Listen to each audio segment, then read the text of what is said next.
আসসালামু আলাইকুম। আশা করি সবাই ভালো আছেন। সৌদি আরবে আমরা যারা প্রবাসীরা আছি, আমাদের মধ্যে যে কত রকম ভালো মন্দ মিলিয়ে লোক আছে, এটা বলার কোনো অবকাশ নেই। তো আপনারা স্ক্রিনে ফলো করেন, এই একজন মানুষ সৌদি আরবে বসবাস করেন সম্ভবত।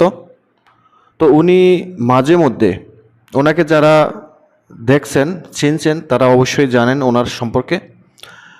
উনি ফেসবুকে বিভিন্ন সময় শর্ট ভিডিও বা রিলস ভিডিওর মাধ্যমে প্রবাসীদেরকে বিভ্রান্তকর তথ্য দিয়ে থাকেন।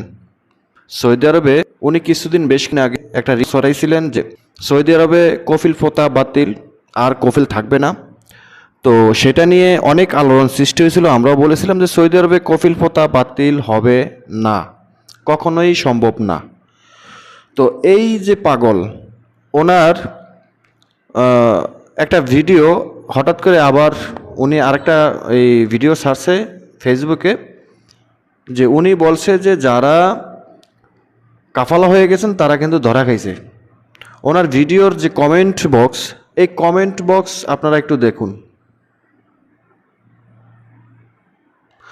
তো ওনার যে ভিডিওতে কমেন্ট, এই কমেন্টটা দেখলে আপনারা বুঝতে পারবেন যে ওনার কতটুকু আক্কেল, কতটুকু জ্ঞান বুদ্ধি আছে।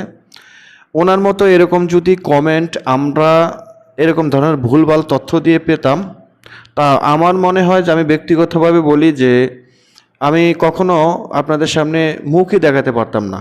কারণ যেটা বাস্তবায়ন হওয়ার কথা না বা হবে না, সেটা নিয়ে ভুলভাল তথ্য দিয়ে মানুষের গালি শোনার কোনো কারণ নেই। ওনাকে মানুষ কি পরিমাণ মানে বকাঝকা করছে বা করতেছে কমেন্টে। তো ওনারা যেই সকল ভাই ব্রাদাররা কমেন্টে এসব ধরনের কথা বলে, আমি তাদেরকে ধন্যবাদ জানাই, কারণ উনি আসলেই একটা গাঁজাখোর। ওনার কথাবার্তা শুনে মনে হচ্ছে যে উনি একজন বরিশালিয়া। তো উনি মানে ওনার কথাবার্তা বা তথ্যগুলো দেখলে ফেসবুকে, টিকটকে 110% শিওর থাকে যে উনি একজন সত্যিকারের গাঁজাখোর। গাঁজা গাঁজা খেয়ে ওনার মাথায় থাকে সবসময়, তো ইয়াবা খায়। তো উনি এই কারণেই ভুলভাল কথাগুলো বলে। তো ওনার এইসব ধরনের তথ্য থেকে আপনারা বিভ্রান্ত হবেন না। পারলে ওনাকে অ্যাভয়েড করে চলবেন, এবং ওনার ভিডিওতে কমেন্ট করার দরকার নাই। কমেন্ট করলে কিন্তু ওনার ভিডিওটা র্যাঙ্কে চলে যায়।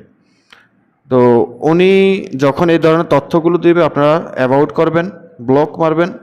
কারণ ওনার এই তথ্যগুলো পেয়ে আমাদের অনেক প্রবাসী ভাইয়েরা প্রতারণার শিকার হয়।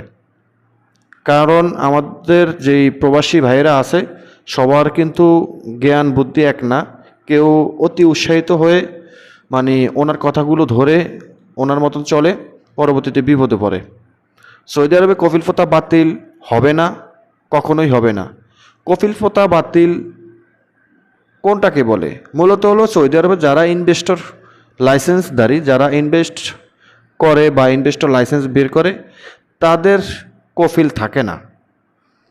ঠিক আছে? যেমন আমি একটা ইনভেস্টর লাইসেন্স বানিয়েছি, আমি ব্যবসা করব, আমি প্রতিষ্ঠান খুলব, তখন গিয়ে আমার কফিল প্রয়োজন হবে না। কিন্তু তার আগ মুহূর্তে আমার কফিল লাগবে। একজন কফিল ছাড়া আমি সৌদি আরবে ঢুকতে পারবো না, এবং একজন কফিলের অধীনে না থেকে আমি একটা ইনভেস্টর লাইসেন্স বানাতে পারবো না। যতক্ষণ না পর্যন্ত আমি একটা ইনভেস্টর লাইসেন্স বানাতে পারবো না, ততক্ষণ পর্যন্ত আমার একজন কফিল থাকবে। একটা লাইসেন্স বানাবো, তারপরে আমার লাইসেন্সের অনার আমি হব, তারপরে আমি আমার ওই কফিলের কাছ থেকে রিজাইন নেব। সেটা প্রক্রিয়া মানে যেইভাবে প্রক্রিয়া করতে হয় বা যেভাবে প্রসেসিং করতে হয় সেভাবে করতে হবে। তো এটা কয়জনে করবে?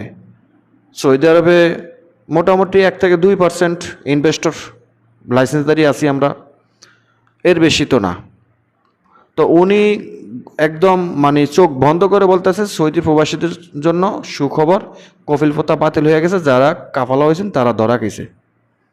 তো ওনার কথাবার্তা শুনলে মনে হয় যে উনি সৌদি আরবের সৌদি মানব সম্পদ মন্ত্রণালয়ের বড় যিনি আছেন, জিএম বা পিএম আছে, ওনার নিশ্চয়ই সন্তান, কিংবা মোহাম্মদ বিন সালমানের সন্তান। ওনার কাছে সব খবর থাকে। ওনার টিকটকের ভিডিওগুলো বা ফেসবুকের এই ভিডিওগুলো দেখলে একদম মেজাজটা খারাপ হয়ে যায় ভাই।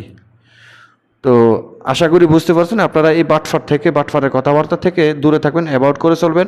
এই বাটফারেরা সবসময় ব্লক লিস্টে রাখবেন, ঠিক আছে? রিপোর্ট মারিয়ে দিবেন যেন এই বাটফারে কখনও এই ধরনের মিথ্যা তথ্যগুলো দিয়ে আমাদের নিরীহ বোকাশোকা মানুষগুলোকে কোনো রকম বিভ্রান্ত না করতে পারে। ভাই, সবার কাছে সবার প্রতি অনুরোধ থাকবে। তো ওনার কথাবার্তা শুনলে মনে হয় যে আমরা যারা মানব সম্পদ মন্ত্রণালয় থেকে সরাসরি ফিজিক্যালি পায়ে হেঁটে এবং কষ্ট করে আমরা মানব সম্পদ মন্ত্রণালয়ের থেকে আমরা যে কাজগুলো এই আদান প্রদান করি বা যে তথ্যগুলো সরাসরি নেওয়ার চেষ্টা করি, এবং আমরা যারা অফিসিয়ালিভাবে যে তথ্যগুলো সংগ্রহ করি, সেগুলো ওনার কাছে, ওনার বক্তব্যের কাছে কিচ্ছুই না। উনি মন করে একটা কথা বলছে, বাস হয়ে গেল। তো এই বাটফার থেকে আপনারা সবাই সাবধানে থাকবেন। সবাই ভালো থাকবেন, ভিডিওটা শেয়ার করে দিবেন। আল্লাহ হাফিজ।